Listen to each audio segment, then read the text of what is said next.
उन्होंने आश्वासन दिया है कि जो भी प्रक्रियात्मक बाधाएं होती हैं, जो नोटिफिकेशन निकलना होता है, उसके लिए वो आज ही प्रोसेस में करवाएंगे ताकि जल्दी से जल्दी ये सीबीआई को हैंडओवर हो सके। सीबीआई इस स्टेज पर आकर के जब इन्वेस्टिगेशन करेगी टीम, तो फिर इस मैटर में अभी तक जो भी हुआ वो एविडेंसेस क्या वो सेफ हैं? कोर्ट में बहुत अच्छा रहा क्योंकि ये बड़ा एक ऐसा मामला था जो कि बहुत हाईलाइटेड था, सेंसिटिव मामला है और हम त्विषा के परिवार को इस बात का बहुत संतोष है कि ये ऐसा मामला हुआ जिसको माननीय सर्वोच्च न्यायालय स्वयं संज्ञान में लिया। पिछले 8-10 दिन से जो भी घटनाक्रम चल रहा था वो निश्चित रूप से माननीय सर्वोच्च न्यायालय ने अपने संज्ञान में लिया। उन्होंने आज बोला भी कि हमने इसको देखा है, हमने देखा है कि क्या क्या खबरें सामने आ रही हैं, हमने देखा है कि किस तरह के एलिगेशंस लग रहे हैं और किस तरह से दोनों तरफ से चीजें बाहर आ रही थी और इन्वेस्टिगेशन को लेकर के भी आ रही थी। पर उन्होंने कहा कि चूंकि हमने स्वयं संज्ञान में लेने के बाद आज तक का डेवलपमेंट ये है, अच्छा डेवलपमेंट ये है कि त्विषा का सेकंड पोस्टमार्टम जो है वो एम्स न्यू दिल्ली की स्पेशलाइज्ड टीम कर चुकी है। तो ये एक अच्छी चीज है जो डेवलपमेंट जो हो चुका है। और दूसरा उन्होंने बोला कि हम इस बात से भी सेटिस्फाइड हैं कि मध्य प्रदेश शासन ने खुद इनिशिएटिव लेकर के इसमें सीबीआई इंक्वायरी के लिए रिक्वेस्ट की थी और वो सीबीआई इंक्वायरी के लिए के आदेश हो चुके हैं।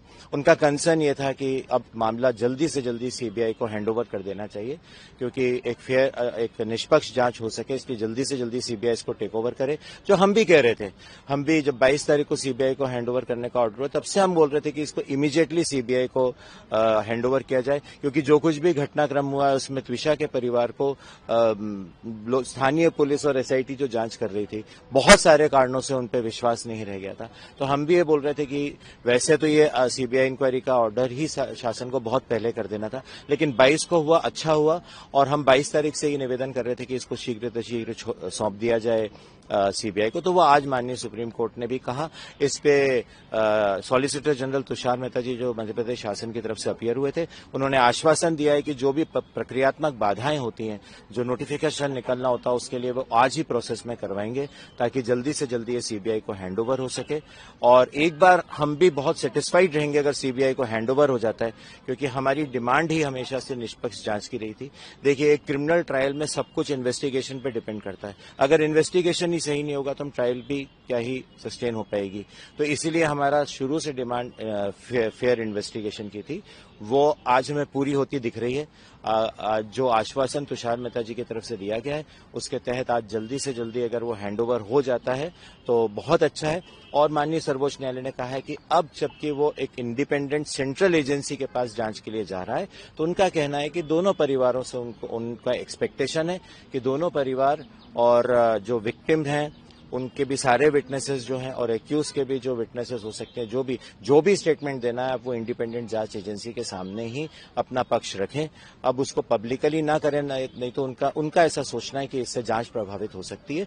इसीलिए इसको अब सीबीआई के लिए कहें। हम बहुत ज्यादा त्विषा के परिवार की ओर से हम बहुत ज्यादा माननीय सर्वोच्च न्यायालय के शुक्रगुजार हैं कि उन्होंने स्वयं इसको संज्ञान में लिया और एक आज उन्होंने कंसर्न शो किया कि ये मैटर अब शीघ्र सीबीआई को हैंडओवर हो जाना चाहिए। सर, गिरीवाला की जमानत याचिका को क्वैश करने वाला भी मामला, वो मैटर क्वैश करने वाला मैटर जो 2:30 बजे माननीय मध्य प्रदेश उच्च न्यायालय के समक्ष सुनवाई में आएगा, उसमें भी हम अपीयर होंगे।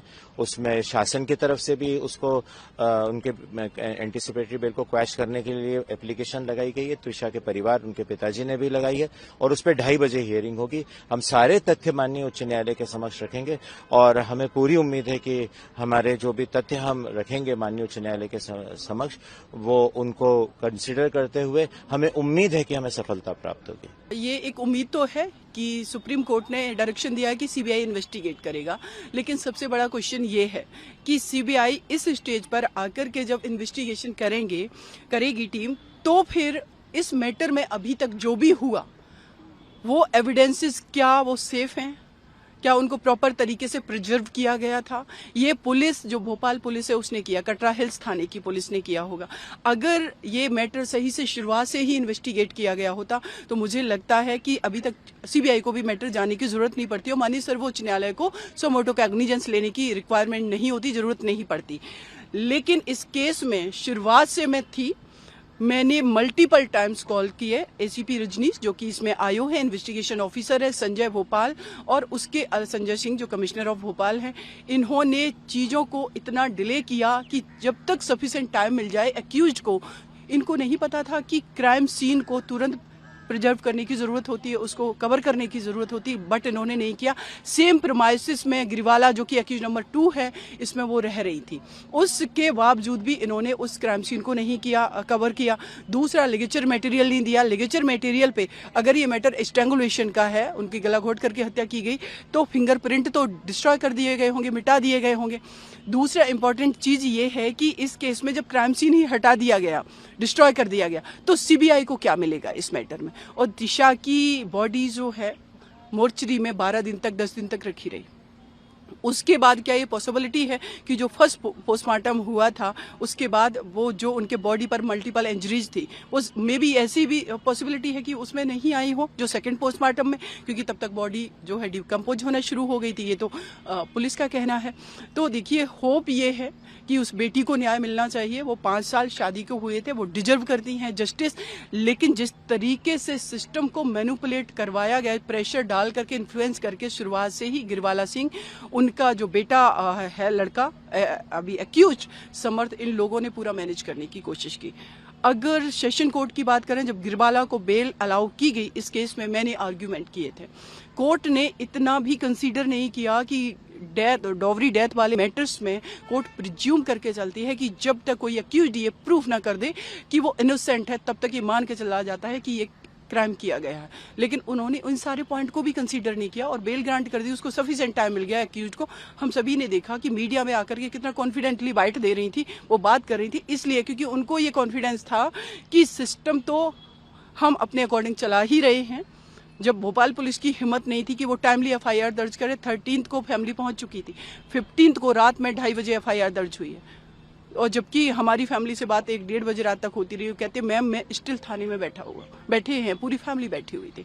अब सोचिए कि जिनकी बेटी की डेथ हुई है, वो परिवार किस तरीके से सफ़र कर करके आज जो न्याय अपने आप होना चाहिए था, उसके लिए high court, supreme court, media, सब लोगों को आकर के कलेक्टिवली आवाज़ उठानी पड़ रही है।